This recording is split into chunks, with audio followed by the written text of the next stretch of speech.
How did this happen? Hi, welcome. I gotta scream about this game. Hi-Fi Rush is such a weird anomaly to me.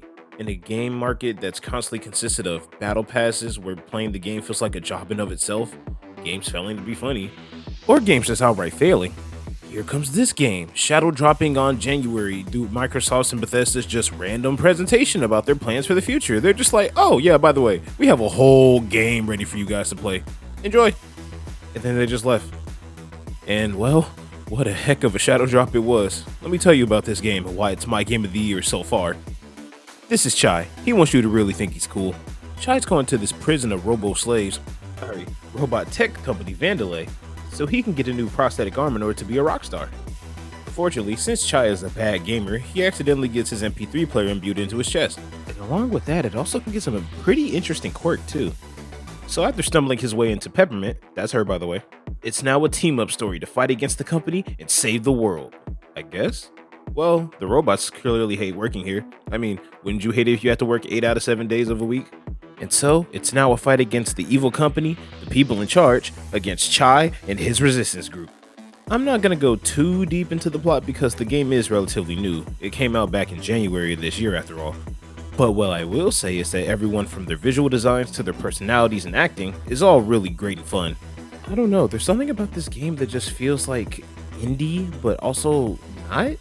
Kind of like those B-tier games that you would always play, like your midnight clubs and stuff like that. And I don't mean that in a way to slight the game. What I mean is that it's a fun game that you can just replay over and over again.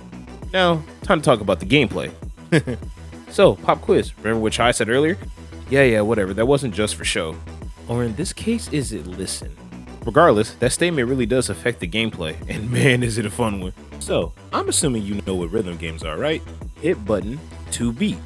Rinse and repeat until complete. It's pretty simple, right? Now, take that simple concept and then add another genre to it. In the indie scene, there are a few games like this. A couple examples I want to bring up are games like Hellsinger. If you like games like Doom and their incredibly high-octane soundtrack, then you'll love a game like this. The reason why the rhythm game aspect is brought up is because you get to shoot to the beat. It's really fun and super creative too. Another one is Crypta the Necrodancer.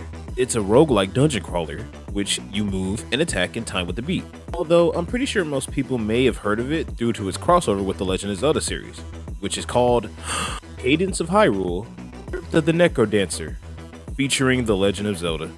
Mouthful, I know, but it's so interesting how by adding a rhythm aspect to it, you change the fundamentals of an entire genre entirely. I love these examples because Hi-Fi Rush is doing that too, but instead of with any of those genres, it goes for the spectacle fighter genre. Games like Bayonetta and Devil May Cry are your obvious examples. How exactly does that work, you ask? Well, Chai already said it. Everything is moving to the beat, from you, your enemies, and even your attacks. The game isn't complicated, and the tutorial really does help you get through it. To make it easier to understand, you always hit light attacks in time with the first beat, and heavy attacks in time with the second beat. No matter where in the song you swing, you will always hit in time with the beat, so don't worry about that.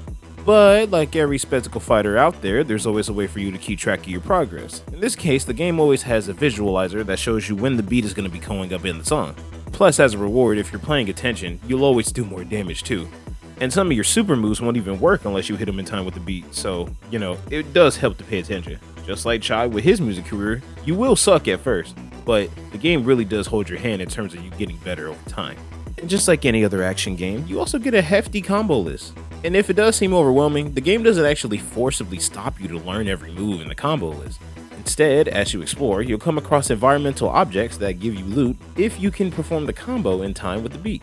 So it's pretty helpful to just explore around and learn all the new stuff you get. Oh wait, but we're not finished with it just yet. Unlike most other action games, as you progress through the story, Chai gets more and more people to call as assists during combat. Yep, just like a fighting game. Every character is really good at something else when it comes to breaking enemies' guards, parrying moves for you, etc, etc. The key to all this is to learn, watch, and adapt. Also, for no reason, Chai also gets a grappling hook, which, you know, is awesome. It can also help drag in enemies to keep your combo going. So, again, you have plenty of options. I'm not going to talk much about the bosses because, again, I want everyone to experience the most of this game as possible, but this game truly is a spectacle. And now to talk about said spectacle, as well as other stuff about the game that I also love. So I said it before, about how everything in the game is tied to the beat. What I didn't say is that also applies to the cutscenes too, even the character animations as well. On the topic of cutscenes, this game is also really funny. And it has a really nice way of showing it off too. A lot of the humor in this game is really visual, so you'll be watching Chai and his friends get slapped around left, right, and center. The entire reason why I bought this game was because of this clip here. This game will fit right at home with a PS2 or GameCube title. It's like someone made a 2D cartoon and then just made it into a game. There are also a plethora of moments where the game just goes into 2D animation, but it's so subtle you just can't even tell. Or maybe you can tell. I couldn't at first until I gave it a repeat playthrough. And finally, the soundtrack. I've been using some of it throughout the course of this video, but I can't play most of it because, you know, that copyright. Also, for anyone who wants to stream this game, please note that there is a feature that allows you to stream with the game's original soundtrack over the licensed music that it has, which is also a great listen to as well. The licensed music from this game comes from artists such as the Black Keys and 9 Inch Nails, to name a few. You know, for the people who are curious what kind of music is actually in this game. And finally, if you want to get this bad boy, it's on PC via the Steam Store, the Epic Game Store, and also Xbox Game Pass, as well as the Xbox consoles as well. There's also a deluxe edition that really only adds some cosmetics and some extra in-game currency to you when you start. All that for measly $40, $30 if you don't want any of the extra cosmetic. The fact that this kind of game can release in this stage, in this part of the gaming industry, is so wild. So we can make finished games that aren't trying to bleed our money. Okay, I see you. A game like this deserves to be treasured, because in a market like this, it's only going to come around every once in a while, or even not at all. So I did what I can to tell everyone about this game. I hope you enjoyed this look at. It's not really a review, I'm not sure what to call it. But if you did like it, stick around. I have some more stuff to show you guys in the future. Anyway, catch you guys later. Ciao.